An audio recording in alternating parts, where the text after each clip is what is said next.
Out in Aransas Pass are expressing concern about the future wastewater that will come from the steel mill being built out in San Patricio County. It's projected that the wastewater from Steel Dynamics in Sinton will be released into Chiltepin Creek and eventually trail its way down into Copano Bay. County Judge David Krebs understands that folks in Aransas County are upset, but he's sure that small amounts of damage will be done.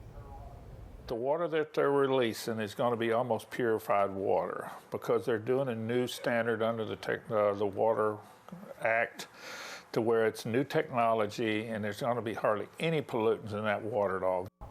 Steel Dynamics is hoping to have all permits issued by the end of this year so that by spring of 2021 they can begin building.